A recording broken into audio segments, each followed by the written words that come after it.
귀한 찬양 감사합니다. 날마다의 삶 속에서 할렐루야 주님을 찬양하는 고백이 우리 가운데 넘쳐나시기를 주의 이름으로 축복합니다. 할렐루야 주님을 찬양합니다.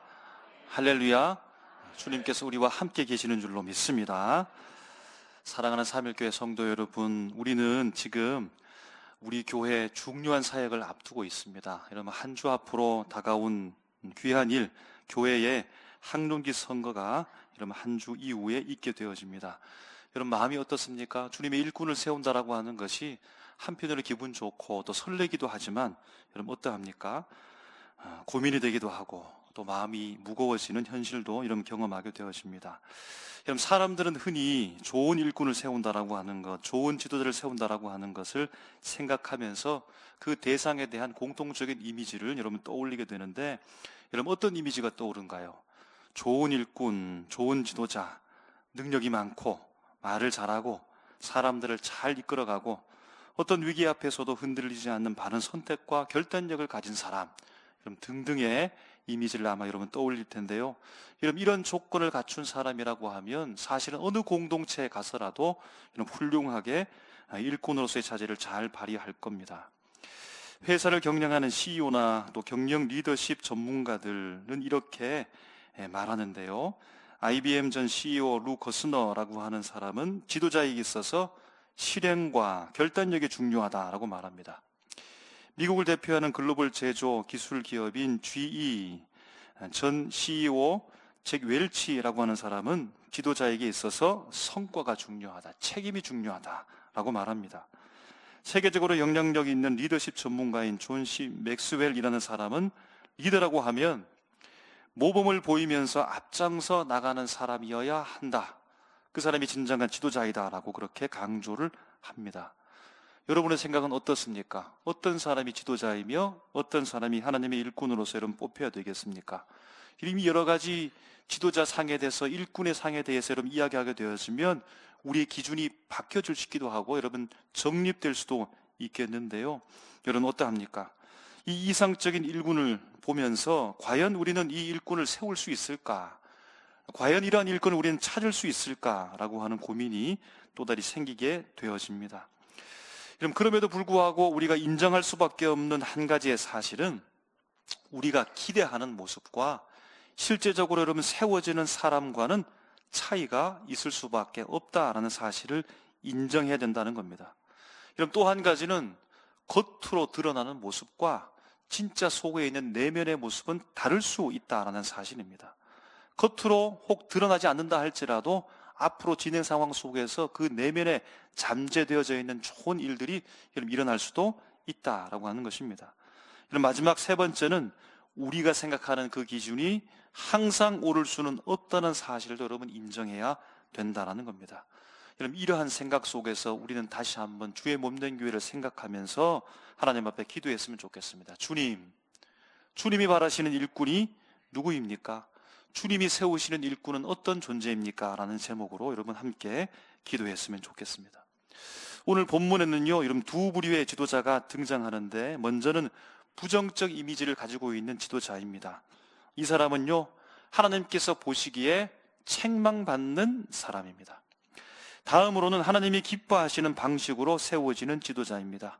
오늘 우리가 읽은 예레미야 23장 1절부터 8절까지의 말씀은 이 두 지도자의 양쪽 대비가 선명하게 드러나고 있습니다. 오늘 본문이 기록될 당시, 곧 예레미야가 활동하는 당시는 남유다 왕국인데요, 이때에는 바벨론의 압박과 위협 속에서 극심한 혼란을 겪었습니다. 남유다 왕국을 다스리는 여러 왕들이 있었지만 온전하게 백성들을 잘 통치하지 못했습니다. 돌보지 못했다는 겁니다. 오히려 자신의 욕심과 권력 유지에 바빴다라고 볼 수 있겠습니다. 여러분, 그 결과 피해는 고스란히 백성에게 돌아가는 거죠. 백성은 두려워합니다. 불안해 있습니다. 흩어집니다. 포로로 끌려갑니다. 일부 사람들은 다른 지역으로 피난을 가게 된다는 겁니다. 이러한 때에 하나님께서 그 모든 상황을 지켜보시며 그들을 심판하신 메시지와 함께 혼란 속에서 흩어져 가고 있는, 포로가 되어져 가고 있는 이스라엘 백성들을 불쌍히 여기시고 이들을 온전히 구원할 참된 지도자에 대해서 이미 하나님께서는 계획하고 계셨다라는 겁니다. 여러분, 하나님께서는 이미 우리를 향한 계획이 있으신 줄로 믿습니다. 우리가 우리 자신을 잘 알지만 우리 자신보다 더 잘 알고 계시는 분이 누구입니까? 하나님이라는 사실 여러분 인정하시면서 살아가시기를 주님의 이름으로 축복합니다. 여러분, 첫째, 책망받는 지도자는요, 백성을 제대로 돌보지 않습니다. 그래서 백성들이 흩어지는 겁니다. 그래서 하나님께 책망을 여러분 받은 겁니다. 지도자의 역할을 상실해 버린 겁니다. 백성들이 길을 잃고 두려움 속에서 방황하게 됩니다. 둘째, 하나님이 세우시는 참된 지도자의 모습입니다. 여러분, 이 사람이 바로 흩어졌던 백성들을 모으겠다라는 겁니다. 이스라엘 백성들을 안전하게 보호하면서 정의와 공의로 다스리게 되는 참된 지도자라는 사실을 주님께서 말씀하시며 그 사람을 세우시겠다라고 말씀한다라는 겁니다. 여러분, 그러니까 하나님의 공의를 드러내면서 진짜 지도자의 역할을 감당하게 된다라고 말씀합니다. 여러분, 그런데 잠시 우리가 당시 오늘 본문 속에서 하나님의 책망을 받고 있는 그때 지도자였던 사람들의 입장에서 한번 생각해 보면 어떨까요? 여러분, 본문 1절에서 분명히 하나님께서는 이들을 책망하시는 것이 맞습니다. 여러분, 그렇다고 해서 무조건적으로 당신은 무능합니다 라고 말하거나 무조건적으로 당신은 나라를 왜 이렇게 방만하게 제멋대로 방치해 놓습니까? 라고 일방적으로 여러분 치부한다라고 하는 것은 혹 잘못된 것 아닐까요? 여러분, 꼭 그들을 그렇게 나쁜 사람으로 그냥 몰아버리는 것, 여러분 그렇게 되어지면 우리가 혹시 잘못된 판단을 내릴 수 있는 건 아니겠습니까? 왜냐하면 이때의 상황이 녹록지 않기 때문입니다. 이때의 상황이 참으로 어렵기 때문입니다. 그럼에도 불구하고 나라의 한 지도자이면서 책임을 지고 있었고 극도로 어려운 국제 정세 속에서 통치하고 있으니까 얼마나 힘들었겠는가라고 하는 입장을 한번 생각해 보면 좋겠다라고 하는 겁니다. 남유다 왕국의 역사 속에서 하나님의 선한 왕으로 기록되어져 있는 요시야 왕이 있는데 이스라엘 백성에 진짜 필요한 것이 무엇인지 알게 되었고 종교 개혁을 합니다. 백성들을 다시 하나님의 말씀으로 깨우치는 역할을 하는 중요한 역할을 했던 왕이 바로 요시야 왕이었습니다. 여러분, 그런데 선한 일의 극치를 달리면서 모든 일을 잘할 때가 사실은 위험한 때이죠. 아마 교만했던 것 같습니다. 직접 전장에 나가서 전두 지휘하게 되어지는데 거기에서 바로 요시야가 전사하고 말았습니다. 그래서 나라는 급격하게 혼란에 빠졌습니다. 이 선한 왕 요시야의 다음으로 그의 아들 여호아하스가 왕이 되어서 통치했는데요, 바벨론의 압력을 건디지 못하고 단 3개월만 통치하고 포로로 잡혀갔습니다. 다음으로 여호야김 왕이 되어졌는데 이 사람은 애국과 바벨론 사이에서 줄타기 외교를 합니다. 그런데 결국에는 백성을 온전하게 보호하지 못했습니다. 그 다음으로 여호야긴 왕은 포로로 끌려갔습니다. 그리고 마지막 남유다의 왕에 시드기야가 등극하게 되어지는데 이미 나라는 기울어 버렸습니다. 바벨론의 짙은 그림자의 아래에서 백성을 안전하게 지키기란 사실상 불가능한 상황이 되어버렸다라고 하는 겁니다. 이것이 이스라엘 백성 남유다 왕국의 내부적 상황입니다. 이런 바깥 외부적 상황을 보게 되어지면 강력한 바벨론이 있습니다. 이러면 어떤 외교적 수를 통하여서 잘 조절해서 안전하게 남유다 왕국의 이익을 찾는 여러분 그런 외교를 하면 좋겠는데 힘 차이가 너무 나는 겁니다. 바벨론은 대국이고 세계를 지배하는 나라입니다. 국가 전체를 위협하는 절대 힘을 가졌기 때문에 그렇게 할 수가 없습니다. 전에 강대국이었던 아수르는 쇠퇴해버려서 손을 내밀 수도 없습니다. 애굽도 마찬가지입니다. 그냥 믿기 힘든 먼 희망에 불과했습니다. 여러분, 이러한 상황 속에서 남유다의 지도자들은 백성과 나라를 지키기 위해서 이런 좋은 모습은 정책은 펼치지 못했지만 나름대로는 여러분 애쓰지 않았을까라고 하는 생각입니다. 모든 상황을 완벽하게 통제할 수 있는 사실은 이런 불가능하다라는 사실을 전제하면 그들도 나름대로는 고충이 있지 않았겠는가라고 하는 것입니다. 경제적 상황도요 매우 어렵습니다. 전쟁, 포로, 이동, 압제로부터 여러분 생계를 백성들은 위협받고 있고 지도자 입장에서는 제한된 재정과 병력 속에서 어쩔 수 없이 하나를 결정해야 되는 것이죠.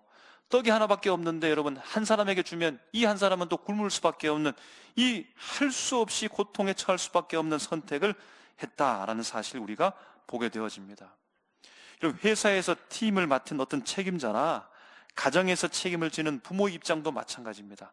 한정된 재원, 한정된 자원, 돈이 얼마 없다면, 시간도 얼마 없다면, 예측할 수 있는 앞날의 어떤 미래적 예측도 여러분 있을 수 없다면, 여러분 최선을 다해 결정한다 할지라도 항상 모든 사람을 만족시킬 수 없고, 여러분 누군가는 불만족하게 될 수밖에 없는 것 아니겠습니까?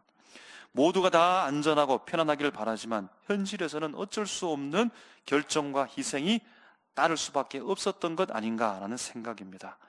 여러분 당시 지도자들은요, 지금처럼 정보력이 뛰어나지 않았죠. 여러분 그렇기 때문에 판단의 한계 속에서 백성들의 앞날을 예측하기란 참으로 힘들었을 것입니다. 강대국들이 어느 쪽으로 움직일지 여러분 정말로 예측하기가 힘들었을 것입니다. 그래서 한쪽을 살리면 이쪽이 부족해지는 것이고, 이쪽을 보호하게 되면 전체 공동체가 위협을 받을 수 있으니까 어떻게 선택을 해야겠습니까? 여러분 그러므로 지도자들의 잘못이 드러난다고 해서 무조건 그냥 나쁘다, 잘못했다, 아무 노력도 하지 않았다라고 쉽게 단정할 수 없는 것은 아닐까라고 하는 생각입니다. 당시 지도자의 입장에서는 그래도 나름대로의 최선을 다하지는 않았을까요? 그들도 인간이니까요. 그들도 인간, 지도자이니까 한계 속에서 원하지 않는 결과를 여러분 그렇게 선택지로 받아들일 수밖에 없었던 것은 아닌가라고 하는 생각입니다. 여러분 이와 같이 바벨론의 압력과 외교적 줄타기와 제한된 자원 속에서 백성을 지키기 위해서 애썼다라고 하는 이 점, 여러분 그것은 충분히 공감할 수 있을 텐데, 여러분 그런데 사람의 평가보다 더 중요한 것이 있죠. 바로 하나님의 평가입니다. 하나님은요 어떻게 바라보시는 겁니까? 화 있으리라. 여러분 이것은 저주입니다. 이것은 멸망의 선포입니다. 예수 그리스도께서 소돔과 고모라처럼 벳세다, 하나님께서 예수 그리스도께서 그 지방을 선교함에도 불구하고 거부했던 그들을 향하여서 화 있을진저 이렇게 말했던 것처럼, 여러분 이 말씀도 하나님께서 이 지도자들을 향하여서 화 있으리라 라고 하면서 멸망을 선포하고 있다는 겁니다. 우리가 생각하면 충분히 이해할 수 있는 요지들이 분명히 있는 것 같은데, 하나님께서는 그 사항들을 몰라서가 아닐 텐데 하나님은 그들을 향하여서 화 있으리라, 그들을 저주하면서 멸망을 선포합니다. 여러분 그렇게 하시는 이유가 무엇입니까? 본문 2절에서 그 이유를 분명하게 말씀하고 있는데요, 우리가 읽은 2절의 본문의 말씀을 우리 다 같이 한번 읽었으면 좋겠습니다. 2절입니다. 시작.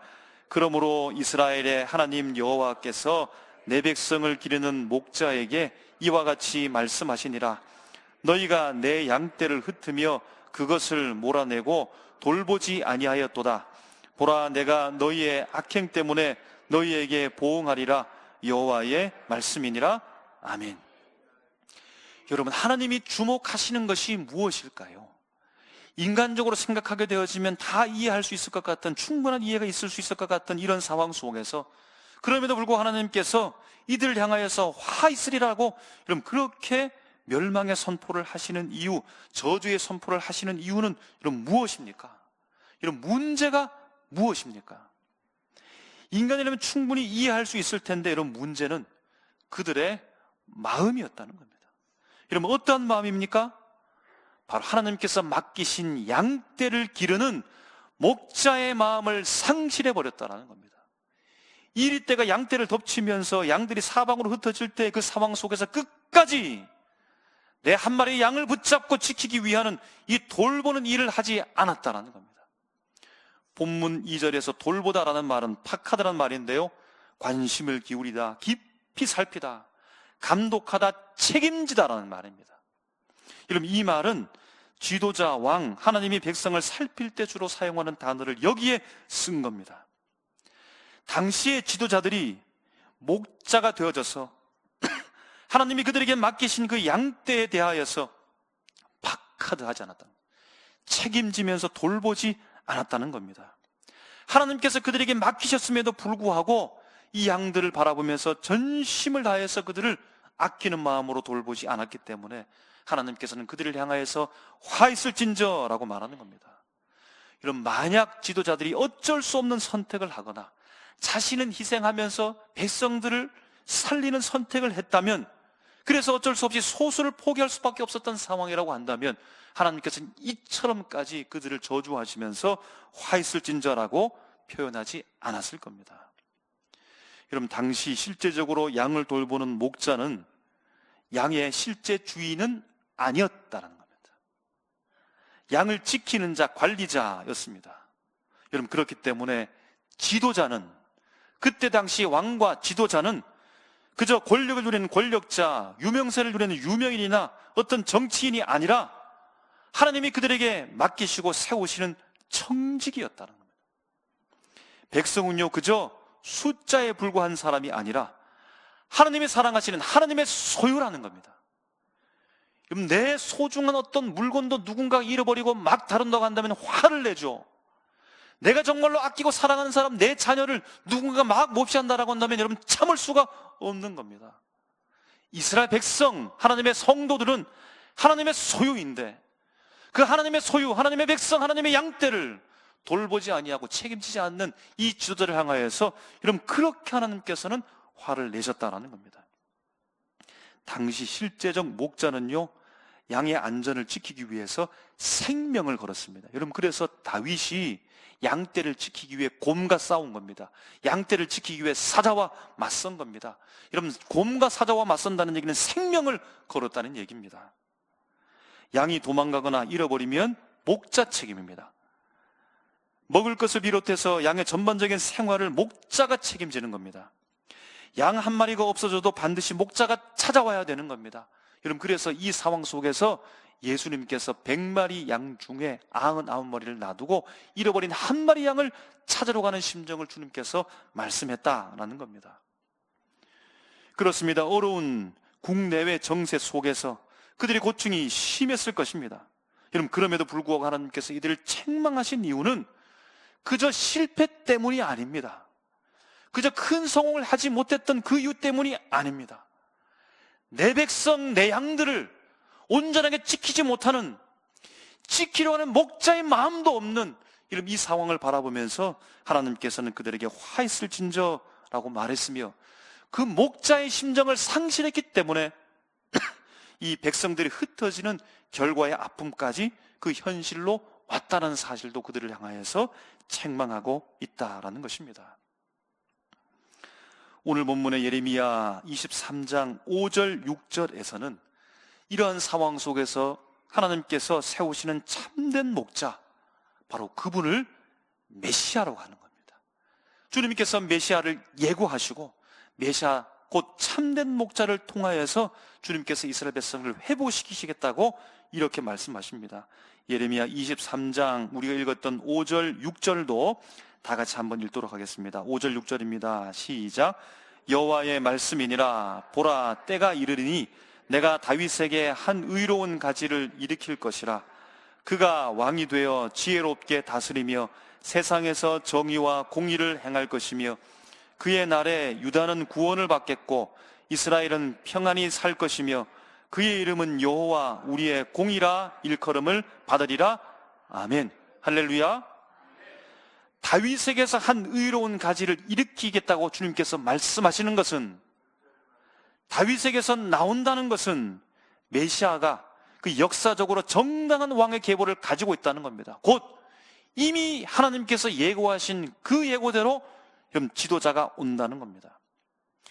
의로운 가지라고 하는 표현은 단순히 혈통을 말하는 것이 아닙니다. 단순히 직위를 말하는 것이 아닙니다. 혈통이나 직위 때문이 아니라 그의 마음과 성품이 올바르다는 뜻입니다.